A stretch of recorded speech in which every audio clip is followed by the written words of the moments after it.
Já estamos de volta aqui com o TV Mar News e agora chegou a hora do quadro Penal News, que hoje vai falar sobre prova pericial.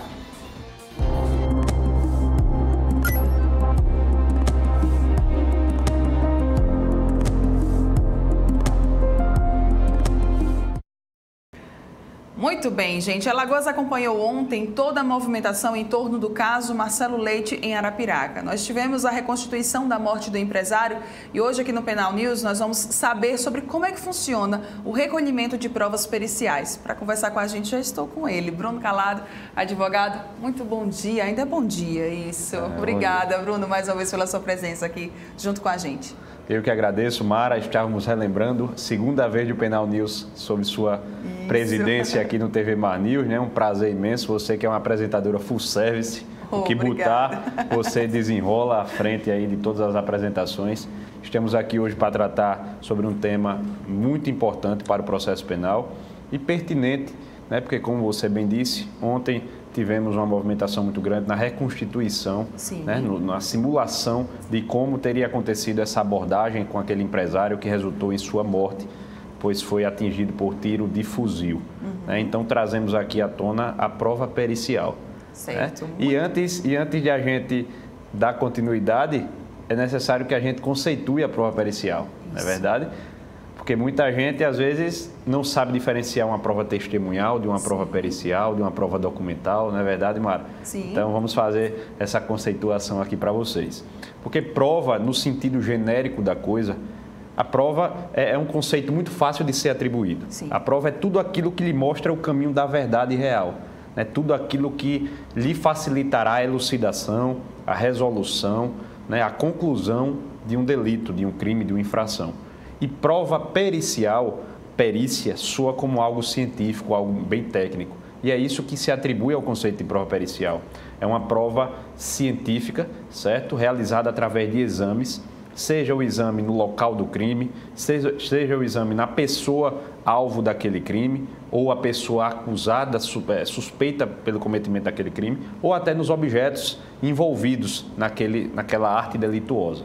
Certo? Então, prova pericial é justamente isso, esse conjunto de exames, né, que vão ajudar muito na elucidação delitiva. Uma dúvida, Bruno, vou até fugir um pouquinho aqui do roteiro. Todo processo penal, ele vai precisar de uma prova pericial, por exemplo, ou não necessariamente? Não necessariamente. Muitas vezes a prova pericial, ela fica impedida de ser realizada por condições delitivas, pelas condições delitivas. Muitas vezes, por exemplo, o cadáver não é encontrado, certo? A cena do crime já não está intacta como deveria, certo? Pessoas, curiosos, mexem ali numa arma, subtraem algum objeto, né? Isso acaba atrapalhando muito uma prova pericial. E quando não se consegue elaborar uma prova pericial, outras provas a substituirão. Ok. Hoje, então, a gente vai falar especificamente, né, sobre essa questão da prova pericial. Temos até algumas imagens do caso Marcelo Leite. Vale a gente relembrar, para quem está nos acompanhando, nos assistindo, um pouquinho desse caso? Talvez você não tenha ficado sabendo, ou você não esteja lembrando. Vamos falar um pouquinho sobre esse caso? Sim, esse caso, Mara, foi uma situação que aconteceu em Arapiraca, né, no município de Arapiraca, e um cidadão conduzia o seu veículo e recebeu uma ordem de parada numa abordagem policial, só que não sei se passou despercebidamente, se ele não se atentou, e aí prosseguiu. Né? Os policiais, suspeitando de alguma atitude, tiveram a iniciativa de proferir disparos, só que disparos com balas de fuzil, e acarretaram na morte do empresário. Né? Uma atitude excessiva por parte dos policiais, não deveriam. Eu aqui defendo vorazmente a atitude policial no combate ao crime, mas quando é excessiva, quando é sucessiva também, eu sou totalmente contra. E eu acho que um tiro de fuzil, eu tenho certeza que um tiro de fuzil numa abordagem como aquela foi totalmente desprezível, totalmente desnecessário e acarretou a morte do empresário. Infelizmente. E olha, pronto, contextualizado, agora vamos dar uma olhadinha nas imagens, que a gente tem algumas imagens sobre essa reconstituição. São imagens que inclusive já estão aí na tela, para vocês que já estão vendo. Bruno, depois que a gente já entendeu o que é a prova pericial, qual que é a importância dela para o processo penal? Veja, Mara, eu, em minha opinião particular, e comungando com vários outros advogados, outros doutrinadores, outros juristas, eu atribuo a prova pericial a prova mais importante para o processo penal, porque ela é a menos suscetível de uma influência humana. Sim. Não é verdade? A prova testemunhal, ela vem através de um depoimento de alguém que viu ou sabe sobre a pessoa que estava envolvida ou sobre a vítima daquele crime. Então é algo muito mais fácil de persuadir. Enquanto a prova pericial é algo mais técnico, mais científico, mais preciso. É a prova matemática do direito. Quando a perícia, claro, se concluir por todos os seus procedimentos normais, técnicos, ela dará uma elucidação muito mais precisa sobre o crime. Então, a prova pericial, eu julgo, ser a prova mais importante para o processo penal. E nós, humanos, somos passíveis de erro, né? Com certeza. Muitas vezes até ali é um momento de choque, como muitas pessoas falam, né? Um momento bastante chocante que você está vivendo e pode ser até que a gente acabe tendo uma discrepância, né, nas informações que nós vamos passar, né? Com certeza. E às vezes, Mara, nós temos medo, né, de testemunhar, de depor ali com a verdade real dos fatos, com medo de alguma represália posterior ou coisa desse tipo. Há o crime de falso testemunho, né, que é o perjúrio, Sim. que ele combate as mentiras, as falácias da testemunha. Né? O juiz alerta a testemunha sobre o dever de falar a verdade, de falar tudo o que sabe, sem omissão e sem mentiras, certo? Mas muitas vezes as testemunhas são direcionadas à mentira. E acaba que não é uma prova tão segura quanto uma prova pericial, por exemplo.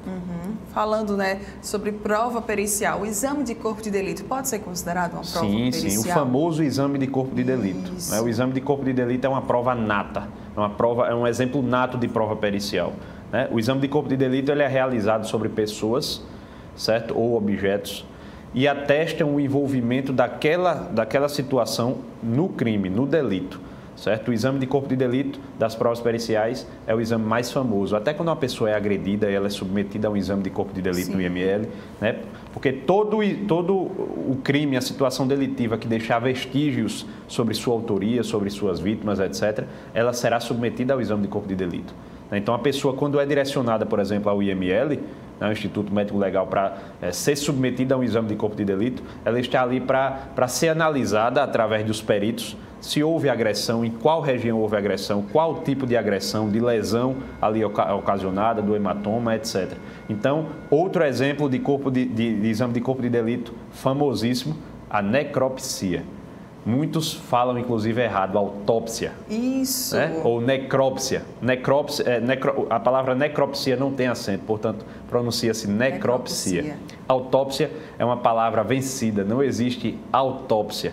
Auto quer dizer próprio, então ninguém se corta. Sim. Já imaginou um cadáver se cortando para se examinar? Não tem como. Né? Então, não existe autópsia. Isso é uma palavra vencida já nos termos da medicina legal atual, certo? E a palavra adequada chama-se necropsia, né? Que é um exame de corpo de delito realizado sobre o cadáver, Sim. certo? Para a detecção de como foi a lesão, de como aquela bala entrou, de por onde saiu, qual foi o percurso da munição, da bala ali dentro daquele cadáver.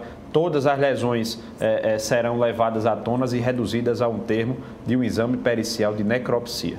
Então, a necropsia é um exemplo também de um exame de corpo de delito direto. Muito bem. Bruno, quando se tem essa prova pericial, depois quais que são os próximos passos desse processo penal? Cumpridas as provas periciais, são acostadas aos autos, né, e aí serão usufruídas tanto pela parte acusatória quanto pela parte defensiva. O Ministério Público, à frente da acusação, fará uso dessas provas periciais para elaborar sua tese acusatória, bem como a defesa, ou na condição do advogado particular, ou na condição do defensor público, também fará uso da prova. A prova, existe um princípio muito famoso, Mara, que é o princípio da comunhão das provas. A prova, muito embora, se for solicitada por uma das partes, por exemplo, a testemunha foi arrolada pela acusação, a defesa também fará uso daquela prova. A prova pertence ao processo e não à acusação ou à defesa, certo? Ou ao Estado por si só. A prova pertence ao processo como um todo. Da mesma forma que o Ministério Público poderá fazer uso daquela prova pericial,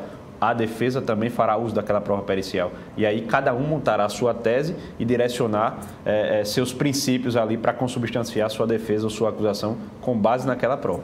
Hoje, acredito que a gente entendeu e aprendeu que a prova pericial, ela é fato. E ela é muito importante em um processo, né? Porque ela pode acabar direcionando até mesmo esses passos futuros, né, desses autos.